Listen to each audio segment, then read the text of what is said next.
Hello, Dominique Vian, Professor of Entrepreneurship. I am part of the team of the course Sustainable Performance. After having a lot of meetings with students, I just realized that most of you do not grasp the meaning of what we are doing. So it's a question of sense making, and if you don't grasp the sense making, it will be difficult for you to play your role. So maybe to understand what we are doing, we have to explain first that we are now in the 21st century. So we are not anymore in the 20th century. The way we had before was to start with a solution, try to raise funds, maybe knock at the door of the banker to raise funds, and try to find an access to the market.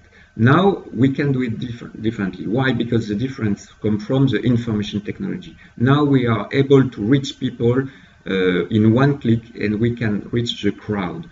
So reaching the crowd, we can organize funding campaign like crowdfunding campaign. So instead of starting with a solution, we can start with a problem.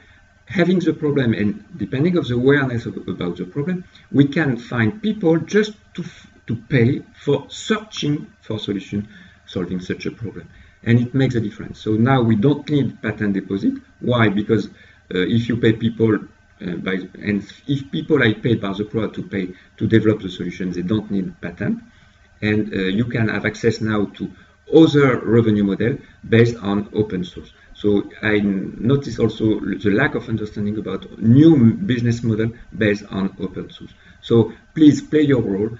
I'm sure it's like a message in the bottle, but in the sequence you have from this problem to the crowdfunding campaign, you have to play your role and to do the best in terms of communication. So best in terms of communication and convincing the crowd. And maybe if it works, it will have really good consequence, and you will be able to solve problems that we couldn't solve before.